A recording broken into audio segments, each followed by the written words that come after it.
अगर किसी महिला की ओवरी के अंदर गांठें आई हैं, तो क्या इससे उनकी प्रेगनेंसी पे किसी तरह का असर हो सकता है? तो देखिए, ओवरी का काम होता है अंडे को बनाने का और हॉर्मोन्स के प्रोडक्शन का। अगर किसी महिला की ओवरी के अंदर गांठें आई हैं, तो इससे कई बार महिलाओं में ओव्यूलेशन का जो प्रोसेस होता है, उसमें दिक्कतें आती है, जिसमें अंडा फूटता नहीं है और कई बार जो हॉर्मोन्स पीरियड को रेगुलर बनाए रखने के लिए ज़रूरी होते हैं, ओव्यूलेशन के लिए ज़रूरी होते हैं। कई बार वो हार्मोन सही ढंग से नहीं बनते हैं, जिसकी वजह से महिलाओं को प्रेग्नेंट होने में दिक्कत आ सकती है। तो अगर किसी महिला को ओवरी के अंदर सिस्ट आई हैं और इनफर्टिलिटी की प्रॉब्लम महिलाओं के अंदर है, जो कि कई सालों से चल रही है, तो ऐसे में कई बार ये जो गांठें होती हैं, ये नॉर्मल होती हैं, जिसको कि हम पीसीओडी बोलते हैं। तो इसके लिए आपको किसी तरह की सर्जरी की ज़रूरत नहीं होती है। इसमें कुछ मेडिसिन्स के थ्रू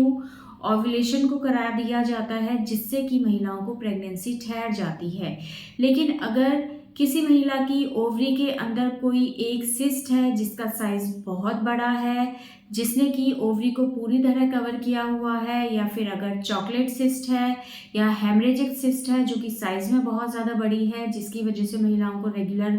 पेन रहता है, तो ऐसे में कई बार महिलाओं को सर्जरी की ज़रूरत पड़ती है। अदरवाइज़ अगर पीसीओडी वाली सिस्ट है या कॉर्पस ल्यूटियल की सिस्ट है या सिंपल सिस्ट है या फंक्शनल सिस्ट है, तो उसके लिए किसी तरह की ज़रूरत नहीं है सर्जरी कराने की। ये चीज़ें बिल्कुल नॉर्मल होती हैं, जो कि अपने आप कई बार डिसॉल्व हो जाती हैं, और इसके लिए प्रॉपर डाइट से लाइफस्टाइल चेंज करके आप इन सिस्ट को ठीक कर सकती हैं, जिससे आपको प्रेगनेंसी में भी दिक्कत नहीं आती है और सर्जरी भी कराने की आपको ज़रूरत नहीं पड़ती है।